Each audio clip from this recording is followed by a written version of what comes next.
irratti ifa godhee isiniif hin dubbadhaa waan jiru hundasaa isiniif hin ibsan isiniin jedha. Warroonni immoo kadhannaa keessaniinis bakka jira miti dhiphattanii waan hundumaanuu na duukaa jirtan hanga yoona eebbifama waaqayyo isinaa eebbisu. Sa'aatii kan keessattiyyuu mana kan keessanitti haala hojii keessan keessatti raftanii kaatan lafa teessanii kaatanitti waaqayyo duuka keessan haa bu'u. Inni isin hin gatinii inni akka isin haa qabu malee namni isin miidheedhaaf miidhamni namaa uumayyuu isin hin godhu. Waaqayyo bichaan fuula isin irraa hin garagarfatiin jechuudha. Jireenya keessan keessatti eenyumayyuu nama foonii hin amaninaa isin jedha. Wanti isin gorsu keessaa jireenya keessan keessatti nama foonii hin amanina. Waaqa tokko qofa amanaman. Abalu waan sinitti kakateef nu jaalata hin se'inaa. Abalu waan sinitti kakateef dhugaa nutti dubbata hin se'inaa. Kakachaatii kan soba dubbatan baay'ee isaanii jiran. Kakachaatii dhugaan isiniin jedha karaa biraa immoo kaboolla isiniif qofforan baay'ee isaaniitu jira. Of eeggadhaa. Keessattuyyuu baay'isnee waan akkasiiti kan miidhamnus kan wal miinus numa shamarrani. Ani har'as kaleessa isinumatti hima jechuudha. Amma nuti ijoolleen shamarranii wal miinu ijoolleen dhiiraa nu miidhan dhugaa dubbachuuf isinitti himaani. Ashama harka fuudhee akkam jirtan hundi keessanuu nagaa rabbii lafaaf iddoo jirtanitti isiniif haa baay'atu. Akkam turtan akkam sa'a kana geessanii nuti nagaa guuturraa faa qabna.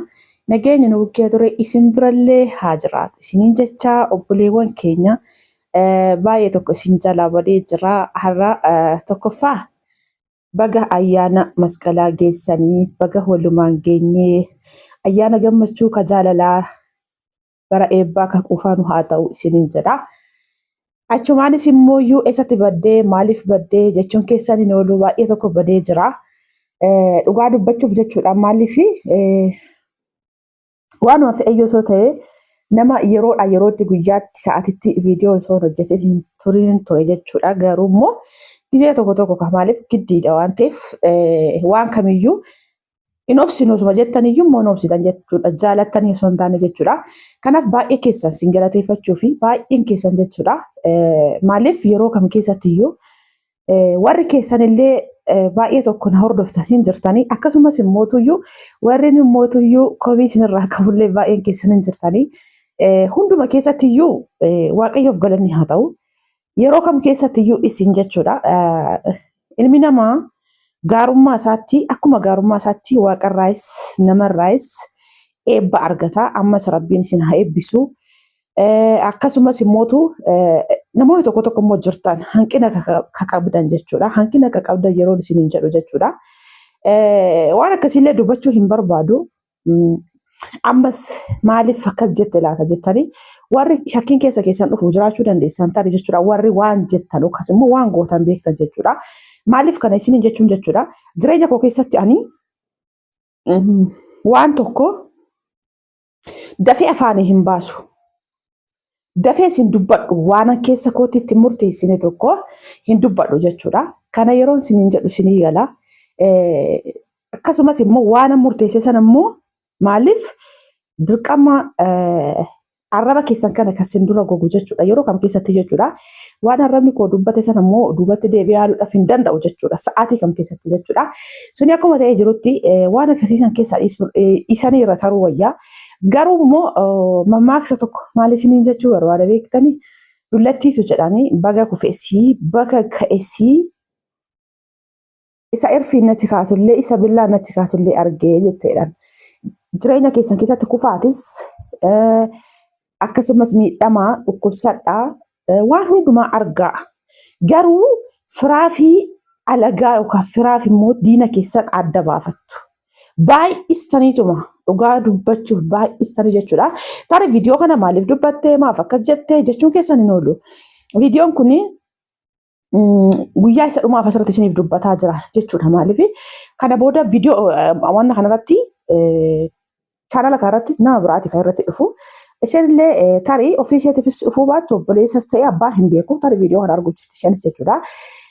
Maqaan kan keenya tokko ture. Isheenis Taaddaluudha. Anis Taaddaluu ture. Hin beektam cayyoo kana jechuudha. Durumaayyuu hin qabdu YouTube'a. Kanaafan dhaamsa kana isiniif dhaame jechuu barbaade tananii maaliif kana jettee jechuun keessan hin oolu jechuudha. Asirra hin jirtan baay'een keessan namoonni isin jaaladhu namoonni isin kabaju hedduun keessan hin jirtan. Akkasumas immoo namoonni immoo asumayyuu jirtanii baay'een kufaatii namaa miidhama namaatti fakkeeffattanii itti gammaddan baay'een jirtanii waan akkasiirraa waaqayyo isin isaa deebisu isin haa gorsu isiniin jechuu barbaada. Sa'aatii kam keessatti iyyuu jireenya namaa keessatti waaqayyo yoo isin miidhe alatti namni isin miidheedhaaf wanta ta'an. Kanaaf rabbi tokkichi nama hin gatini, rabbi tokkichi isin hin miidhini malee miidhaa namaaf waan tokkoyyuu hin taatanii. Garuu jireenya keessan keessatti yeroo kam keessatti dhugaan isiniin jedha. Dhugaa sireedha gara sireetti yookaan immoo bakka jiramti jireenya namatti tole gisee hunda jiraachuun gaarummaa hin qabu.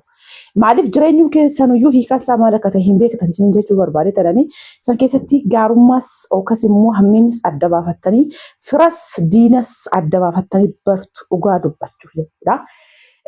Namoonni tokko osuma isinitti kolfanuyyuu osuma isinitti fakkeessanuu osuma isin wajjin haasa'anuu diina kan ta'an baay'ee jiru jechuudha. Diina keessan kan ta'an baay'ee jiru.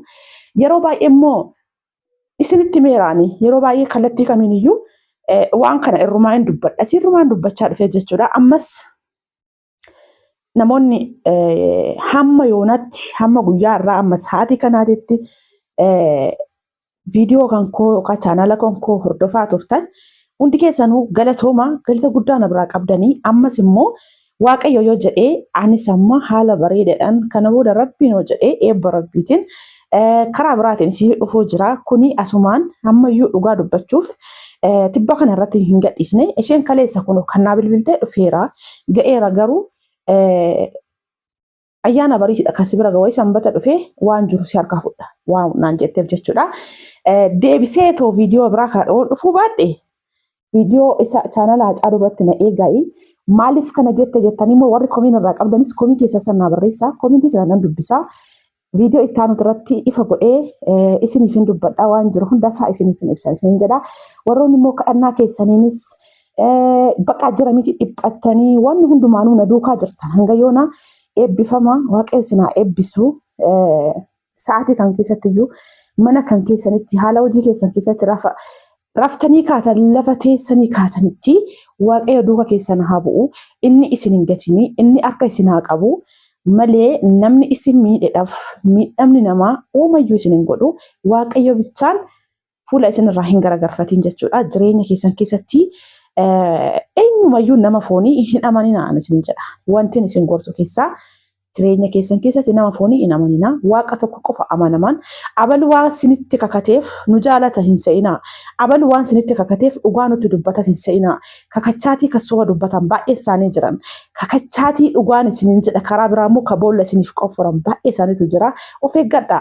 Keessattuyyuu baay'isnee waan akkasiiti kan miidhamnus kan wal miinus numa shamarrani. Ani har'as kaleessa isinumatti hima jechuudha. Amma nuti ijoolleen shamarranii wal miinu ijoolleen dhiiraa nu miidhan dhugaa dubbachuuf isinitti himaani. Kanaafuu jireenya keessan keessatti sa'aatii kam keessatti haala kam keessatti iyyuu isin rabbiin tokko malee dhugaa dubbachuufanii maaf koodee kan koon taane jechuudha. Abadan bakka jireenya keessan keessatti ofuma bakka yeroo kana ofii keessaniyyuu of shakkuu qabdan isiniin jechuu barbaada. Kanaaf iyyuu waan kana jedheef sababan kana jedheef gara fuulduraatti waaqayyo lubbuu nu dheeressu biyya keenyatti nagaa nu haa fidu walumaan adeemsa keessa maaliif akkan isiniin jedhe maaliif gorsa kana akkan dhaamsa kana isin dhaame kan inni isinitti himu ta'a. Ammaaf waanuma hunduma keessatti iyyuu ani dhugaa dubbachuu fi isinin sobu ji'oottan lamaan darbe sana bakka jira miti haala gammachuudhaan fuula ifaadhaan akka kanatti dhufee dura keessan dhaabbadha jedhee guyyaa tokko iyyuu hin yaadne. Waaqayyo waan hundaaf deebii qaba. Waaqayyo waan hundaaf dandeettii qaba. Ammas rabbi jira. Namni rabbiin eeggate kufee hin hafu. Kanaaf galatooma warri hamma yoona akka obboleettii keessaniitti akka haadhoo keessaniitti na duukaa cannaqamaa jirtan. Hamma yoonas immoo jira miti nam tokko jechuudha dhugaa dubbachuu fi dirqama isinitti meeraan kana dura nama gargaaruuf mallaqa qofa miti isiniin jedheen ture. Bakka ani isinitti meen ture sirri dubbadheen jira. Ammas immootiyyuu namoonni tokko immootu jirtanii hin fakkeessina gaarummaa hin qabu. Walumaa galatti waaqayyo hunduma keenyaaf iyyuu jechuudha. Lafa yaanne waan yaanne nuuf guutee fuula gammachuudhaan waanuma kam keessatti iyyuu bara jireenya isaa hamma ofii rabbiin nu qoode nama jiraatu rabbiin haa taasisu isiniin jedha. Baay'een isin jaalladha baay'een isin kabaja Haacaaluun baay'ee tokko isin jala badeera baay'een keessanis immoo iyyaafataa turtanii. Innis immoo timirtii jalqabee timirtiin kun immoo jalqaba kana hin beektanii ijoolleen biraa kana jechuudha. Sirriitti ariifatanii dhaqu golakkaa waggaa ga'an immoo hin nufu. Kanaaf innis deebi'ee isinii dhufa. Baay'annee nama isinii dhufu Rabbiin haa taasisuun isiniin jedha. Innaa akka chaansii kanarratti deebi'ee dhufuu dhiisuu danda'u kos wayis immoo amma isheen dhuftutti viidiyoon biraatti dabalata kanan isinii gadhiisota rakkoo tokko hin qabu. Garuu waan amma isiniif dubbadhe kana namoota baay'ee barumsa haa ta'u viidiyoo itti sanarratti chaanala sanarratti isiniif gadhiisa. Hunduma keessan keessattuyyuu waluma biratti isiniyyuu hin beektanii rakkoon eenyu biraa akka jiru maaliif akka hin jedhee abaluun jedhan jireenya koo keessatti isinitti aanee garuu akka irraa barattan jechuudha.